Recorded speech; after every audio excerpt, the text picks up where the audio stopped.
I thought I was about to propose to my girlfriend. Instead, she asked for an open relationship. I said yes because I was afraid to lose her. What I didn't realize was that saying yes was the moment I already had. I was born in Ohio in the late 80s, the kind of place where people expect things to stay the same.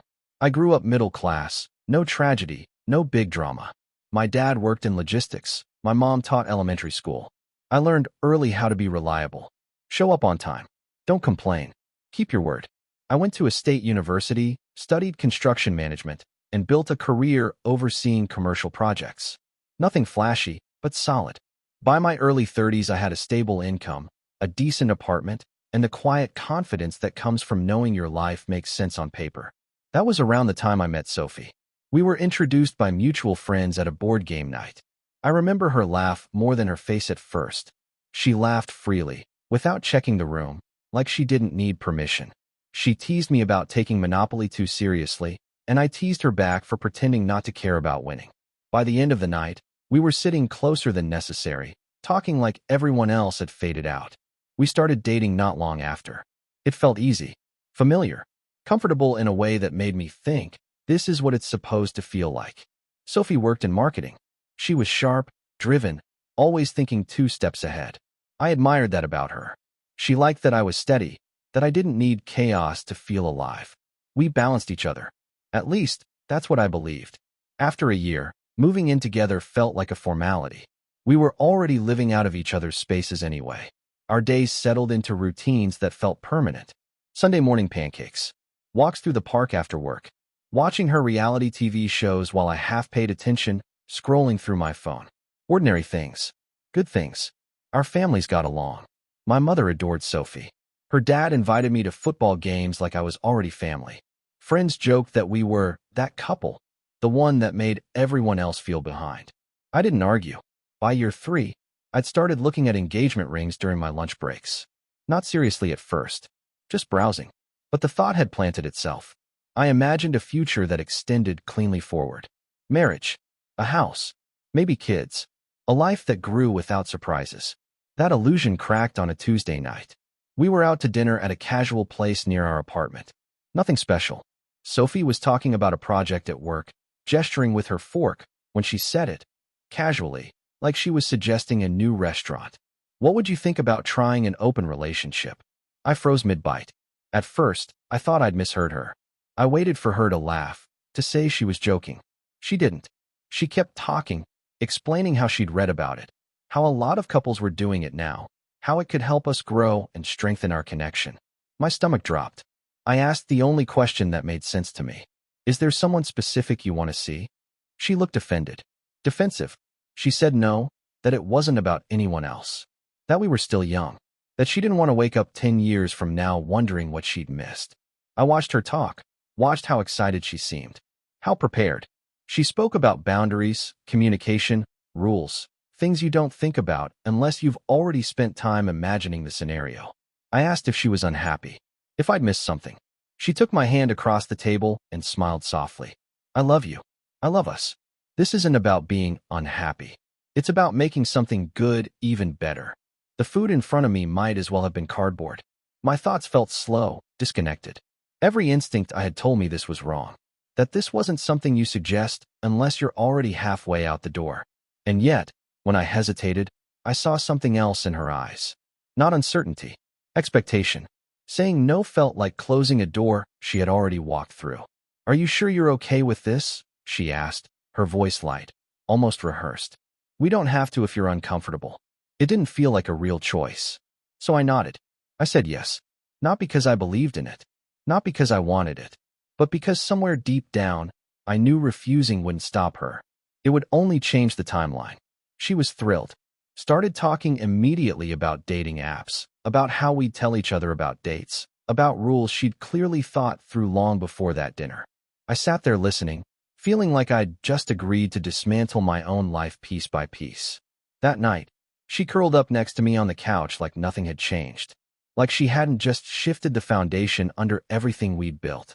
I watched the ceiling while she slept, wide awake, wondering when exactly I had started losing her. I didn't know it then, but that conversation wasn't the beginning of something new. It was the end of something I'd already been mourning without realizing it. The next few days felt unreal, like I was watching my own life through a pane of glass. Sophie moved fast. Faster than I expected, faster than I could emotionally track. Within a week, she asked me to help her pick photos for dating apps. She said it lightly, like it was a fun couples activity. I remember standing in our living room, holding her phone, swiping through pictures of the woman I loved, trying to decide which version of her would attract other men the most. That should have been my breaking point. Instead, I told myself I was being mature, supportive, that this was what love looked like now, flexible, progressive, unafraid. She asked me to take new photos of her. I actually did it.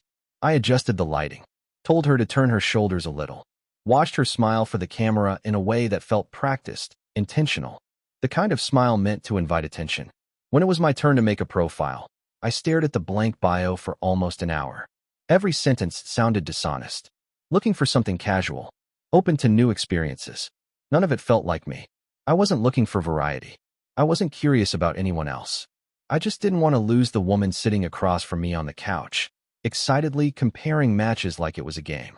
Sophie, on the other hand, had no trouble. Her phone started lighting up almost immediately. Notifications, messages, matches. She showed them to me like you'd show a friend funny memes. She talked about them without hesitation, what they did for work, where they lived, how interesting they seemed. Within a week, she had her first date. I remember that night vividly. She wore a dress I hadn't seen before. Black, fitted, not something she ever wore just for me. She spent nearly an hour doing her makeup. When she asked how she looked, I said she looked beautiful. The words came out automatically, even though my chest felt tight. She came home late, laughing, glowing. She kissed me on the cheek and went straight to the shower, humming softly like she'd had a perfect evening. I lay awake listening to the water run, trying not to imagine what had happened before she walked through our door. After that, the dates stacked up quickly. Coffee one night, dinner another, drinks on a Friday. Different men, different plans. She talked about them openly, like transparency was supposed to make it hurt less. I nodded. I smiled. I pretended this was fine. But our home started to change. She was on her phone constantly, texting, smiling at the screen, laughing quietly to herself. She came home later and later. The routines we'd built, pancakes, walks, lazy nights, fell away without ceremony. One Sunday morning, I started making pancakes out of habit. She walked into the kitchen, already dressed, hair done. "I'm meeting the girls for brunch," she said casually. I stood there holding a spatula, the batter already poured, realizing she hadn't even noticed. I didn't know how to talk about it without sounding needy, without breaking the unspoken agreement I'd already betrayed myself by accepting. When I finally tried to bring it up, asked if she thought she was going on a lot of dates, she looked at me like I didn't understand the basic concept. "That's kind of the point," she said. "You could be dating too, you know." But I didn't want to date. I wanted my girlfriend back. 3 weeks in, I stopped sleeping properly. I'd lie awake waiting for her footsteps, trying to guess the time by how tired I felt. When she did come home, she'd slide into bed like nothing was wrong, like I wasn't lying there silently unraveling. One night, I went for a walk just to escape my own thoughts. I ended up at a small park not far from our apartment, sitting on a bench for nearly 2 hours, replaying every conversation we'd had over the past year, looking for signs, missed moments, anything that explained how we'd ended up here. My phone buzzed while I was there. "Hope you're okay. Don't wait up.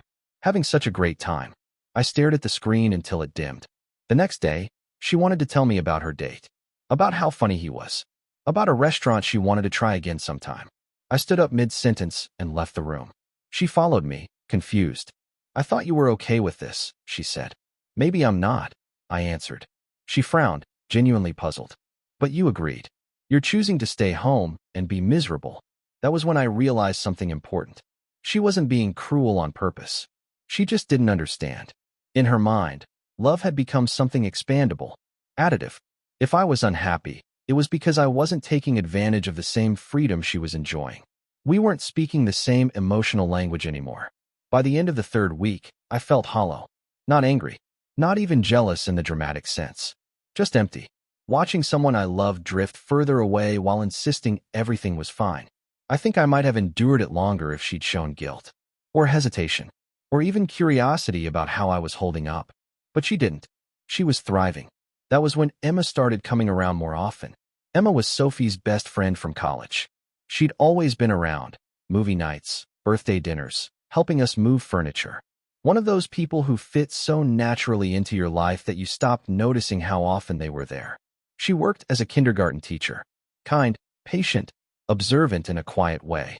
She noticed things. The first time she came over after the open relationship started, Sophie wasn't home. Emma took one look at me and said, "You look awful." Not cruel, just honest.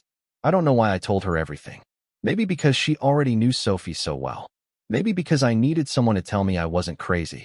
She listened, really listened, didn't interrupt, didn't rush to fix anything. When I finished, she shook her head slowly. "That's not an open relationship," she said.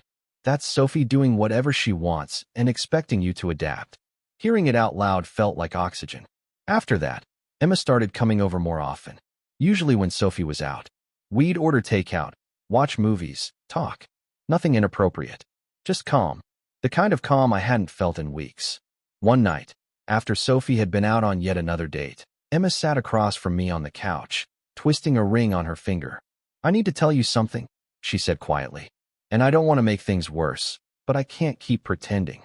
My heart started pounding before she even said the words. "I've had feelings for you for a long time," she admitted. "Since before you and Sophie were together. I never said anything because she's my best friend. I tried to move on. It didn't work." I stared at her, stunned. Suddenly, so many small things made sense. The way she always checked in on me. The way she noticed when I was off. The way she cared without asking for anything in return. She wasn't asking me to choose. She wasn't pressuring me. She just needed the truth to exist. When she kissed me, I didn't stop her. I should have. I know that now. But in that moment, it felt like being seen after weeks of invisibility. It wasn't reckless or rushed. It was quiet, careful, human. Afterward, lying in the dark, I didn't feel guilt. I felt relief. And that scared me more than anything else. Because I knew then that whatever Sophie and I had been trying to preserve was already gone. And for the first time since that dinner 3 weeks earlier, I wasn't drowning anymore. I was finally breathing. The shift didn't happen all at once. It never does. It crept in quietly, the way tension always does when someone starts to realize they're losing control. At first, Sophie didn't notice anything different about me. Or maybe she did and chose to ignore it. I stopped asking where she was going. Stopped waiting up. Stopped pretending I was interested in the play-by-play of her dates. I filled my evenings with work, the gym, long walks, and, more often than I admitted, time with Emma. We didn't flaunt anything. We didn't need to. What we had wasn't loud. It didn't demand attention. It existed in the spaces Sophie had abandoned without realizing someone else could occupy them. Emma listened to me in a way Sophie hadn't in weeks. When I talked, she didn't interrupt or reframe my feelings into something more convenient. She remembered small things, how I liked my coffee, how I hated crowded bars, how I got quiet when I was overwhelmed instead of angry. Being around her felt simple, honest. And honesty, I realized, had been missing from my life for a while. Sophie started noticing when she stopped being the center of my attention. It began with small things. She'd come home talking animatedly about a date, expecting her usual audience, and I'd nod without really engaging. She'd ask what I was up to, and I'd say I was meeting a friend, or that I had plans, and leave it at that.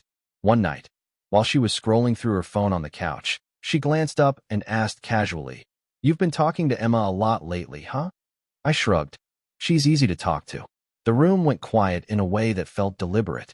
Sophie laughed it off, but her eyes stayed on me longer than necessary, like she was trying to solve a puzzle that hadn't existed before.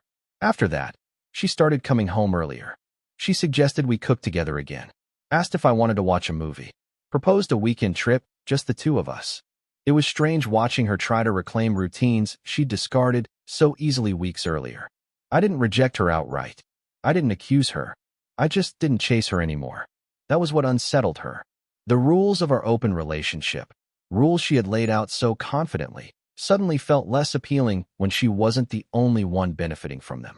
She started asking questions she hadn't cared about before. Who are you texting? Where are you going tonight? Why didn't you answer my call?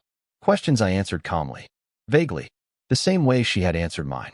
The irony wasn't lost on me.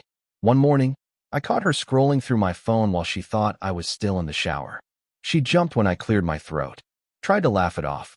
I was just checking the time, she said. I didn't call her out. I didn't need to. The fear in her eyes did that for me. Emma noticed the change too. She's panicking, Emma said one night while we sat on her couch, legs tucked under her, a mug of tea cooling in her hands. She thought you'd stay right where she left you. She wanted freedom, I said.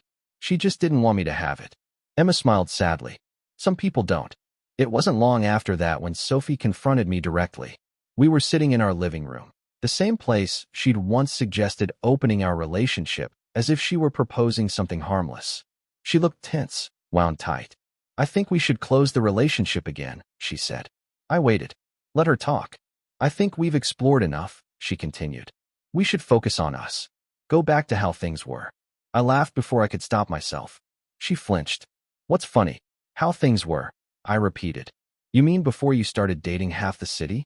That's not fair, she snapped. You agreed to this. I did, I said calmly.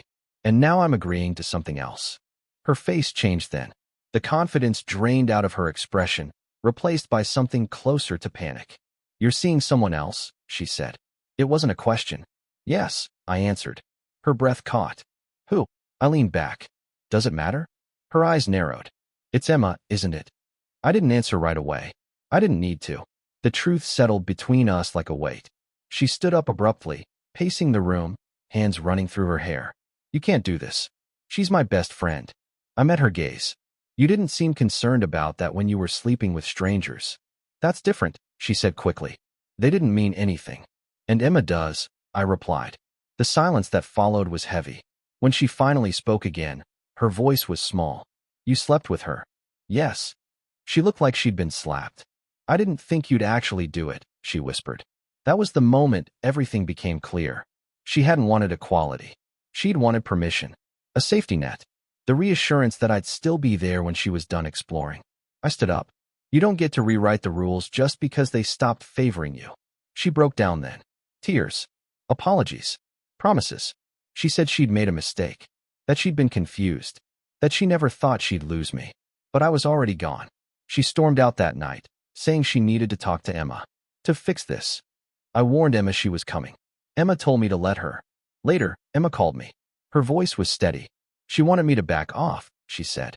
She said I was betraying her. And I asked. And I told her she betrayed you first. I didn't feel victorious. I felt finished. The next few days were tense. Sophie barely spoke to me except to oscillate between anger and desperation. One moment she accused me of ruining everything. The next she begged me to stay. I started packing. Not dramatically, just quietly. Folding clothes. Sorting papers. Letting the reality sink in. One night, as I zipped a suitcase, Sophie stood in the doorway watching me. So that's it, she asked. Yes. She looked like she wanted to say something else. Something honest. Something that might have mattered if it had come sooner. But the moment had passed. I moved out a week later. Emma didn't rush me. She didn't pressure me to define anything. She just stayed present. Steady. Real. And for the first time in a long time, I felt like I was choosing my life instead of negotiating for it. Moving out didn't feel dramatic. It felt surgical. I took what I needed. Clothes. Documents. A few personal things that still felt like mine. I left behind the furniture we'd picked together, the framed photos, the small objects that belonged more to a version of us that no longer existed. I didn't want to fight over memories that had already lost their meaning. I moved into a short-term rental across town. It was smaller, quieter, empty in a way that felt honest. The first night there, I slept on a mattress on the floor and woke up disoriented, reaching for a presence that wasn't there. But the panic I'd expected never came. Just a low, steady ache. Manageable. Sophie didn't handle the separation well. At first, she tried to keep things civil. Texts about logistics. Bills. Mail. But that composure cracked quickly. She oscillated between rage and regret, sometimes within the same conversation. One day she accused me of destroying everything we had. The next, she begged me to come over and just talk like adults. I stopped responding unless it was necessary. Emma, meanwhile, stayed exactly who she had always been. She didn't celebrate. She didn't rush anything. She gave me space when I needed it and closeness when I asked for it. We moved slowly, deliberately, aware of the wreckage around us. That patience mattered. Sophie didn't like that either. She showed up at my place unannounced one evening, eyes red, voice sharp. She said Emma had blocked her. Said it was cruel. Said I'd turned her best friend against her. You did that yourself? I said quietly. She stared at me like she didn't recognize the person standing in front of her. I never thought you'd leave, she admitted. That sentence stayed with me long after she walked out. Because it explained everything. She hadn't wanted an open relationship because she wanted freedom. She'd wanted it because she believed I was permanent, unmovable, a constant she could return to whenever she was done experimenting. Losing that certainty terrified her. Word spread through our shared circle faster than I expected. Friends asked careful questions, took sides without announcing it. Some avoided me entirely. Others quietly admitted they'd noticed Sophie pulling away long before the breakup. Emma lost friends too. People who couldn't separate loyalty from honesty. She accepted it with a sadness that never tipped into bitterness. I'll be okay, she told me once. I always am. Sophie tried one last time a month later. She showed up calm, composed, apologetic in the way people get when they've rehearsed the speech. She said she'd gone to therapy, that she finally understood what she'd done, that she wanted to rebuild, slowly, if I'd let her, that she'd close the relationship forever, that she'd do anything. I listened. I didn't interrupt. When she finished, I said, I believe you're sorry. Her shoulders relaxed. But I don't believe we're right anymore, I continued. And that matters more. She cried then. Real tears. Not performative. I felt them land somewhere deep, but they didn't change my answer. Some bridges don't burn. They just erode. Life settled into something quieter after that. Work filled my days. Emma filled some of my evenings. Not every one. We kept our own spaces, our own rhythms. We didn't need to rush toward labels or futures. The absence of pressure felt like trust. One night, sitting on her couch, she asked me if I ever regretted how things ended. I thought about it for a long time. I regret how long I ignored myself, I said. Not how it ended. She nodded. That was enough. I still ran into Sophie occasionally. At the grocery store. At a friend's wedding I almost didn't attend. She always looked like she wanted to say something more. Something final. I never gave her the opening. Closure isn't something someone else gives you. It's something you stop needing. By the end of that year, my life looked nothing like the future I'd imagined back when I was browsing engagement rings during lunch breaks. It was smaller, and somehow, it was fuller. Time didn't rush in to fix anything. It never does. It just moved forward, quietly, doing its work without asking permission. Months passed. Then more. Seasons changed without ceremony. I learned which grocery store aisles to avoid because they reminded me of old routines. I learned which songs to skip. I learned how to sit with silence without treating it like a problem that needed solving. Emma and I grew into something real without ever announcing it. There was no dramatic moment where we decided what we were. No declarations. No timeline. We simply showed up for each other, consistently, until it became obvious that we already were what people spend years trying to define. We cooked together on weeknights, took walks without destinations, sat in comfortable quiet that didn't feel like absence. When we disagreed, we didn't try to win. We tried to understand. That alone felt revolutionary. Sometimes, late at night, the past would still surface. Not as pain exactly, but as questions. How long had Sophie been drifting before she said anything? Would things have ended differently if I'd said no that night at dinner? If I'd trusted myself sooner? Those questions stopped demanding answers after a while. I realized something important during that time. I hadn't been afraid of losing Sophie. I'd been afraid of being wrong about my life. Afraid that admitting something was broken meant everything I'd built was fragile. But nothing worthwhile is fragile just because it can end. One afternoon, nearly a year after I moved out, I ran into Sophie again. It was unavoidable this time. Same coffee shop. Same line. We recognized each other at the same moment. She looked different. Not worse. Just older in a way that comes from disappointment rather than time. We exchanged polite words. Neutral smiles. She told me she was moving to another city for work. Said she hoped I was doing well. I am, I said. And I meant it. She hesitated, then said, I really did love you. I nodded. I know. That was the truth. Love hadn't been the issue. Understanding had been. She left first. I stayed, holding my coffee, noticing how calm I felt. No urge to follow. No weight in my chest. Just acceptance. That was when I knew I was done carrying it. Emma and I never talked about Sophie much after that. There was no need. Our relationship wasn't built as a reaction to something else. It stood on its own. One evening, sitting on the balcony of our apartment, watching the city lights come on one by one, Emma leaned her head against my shoulder and said, "You know, you don't flinch anymore when your phone buzzes." I hadn't noticed, but she was right. I thought back to the man I'd been a year earlier. The version of me who'd agreed to something that hurt because he was afraid of being left. The man who'd confused flexibility with self-sacrifice.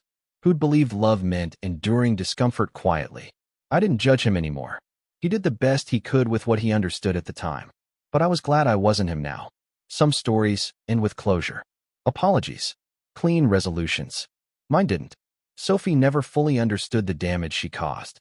Some friends never came back. A few still believe I overreacted. That's fine. Peace doesn't require consensus.